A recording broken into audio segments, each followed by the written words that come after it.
For me, I came from punk rock and hardcore. Loved it. Still love it. Listen to it.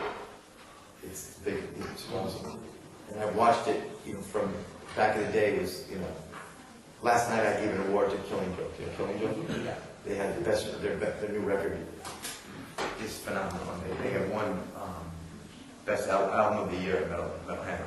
So to give that award was awesome. They were one of the earliest bands I ever listened to as a kid, especially in the punk rock and that scene.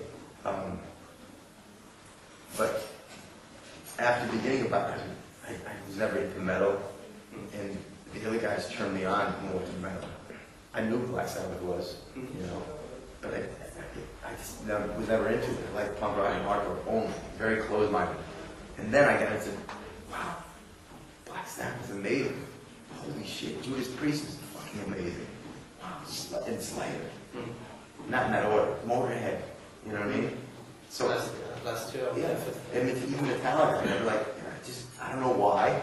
I was a hardcore punk rock kid and just didn't like anything that wasn't real to me, So what I opened up my mind more to different types of music, and I grew as a musician. I grew as and it helped me kind of do my part in the Biohazard sound, which is made up of the four of us, not just me. But and the flip side, I turned those guys more on, especially Evan, more onto punk rock and hardcore. He was only into metal,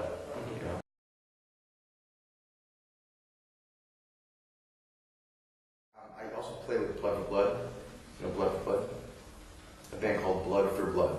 They're from Boston. They've been around for a while, but I play with them, and we toured. We've been touring a lot. I come back here next week for another 2 weeks, and then I come again in August with them.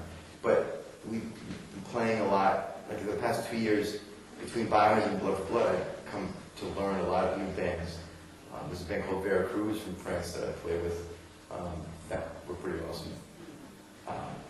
So I think there's always new bands that come out, and there's always great bands, and there's like anything, But I think there's always bands that I get turned on to, new bands that I'm like, wow, this is fucking great. And then there's bands that are like, that kind of sounds like this, sounds like that, but they're still great. You know what I mean? So some bands are a little bit more derivative, some are more original. But it's great to be able to be turned on to new music. I don't think, it's weird, I don't think hardcore ever died. Yeah. I think it's since day one, people always ask us, it's a wave.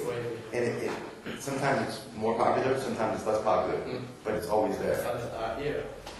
There's our subculture, there always has to be something that we can hold on to that's ours, something that is our voice.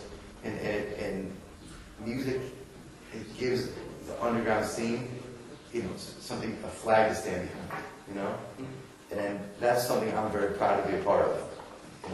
And for me, it's bands like Madball and Agnostic Front, Cro-Mag, Sick of It All, classic bands, from different generations that have always raised that flag. And people identify with that, And it's not so much about the big business marketing machine.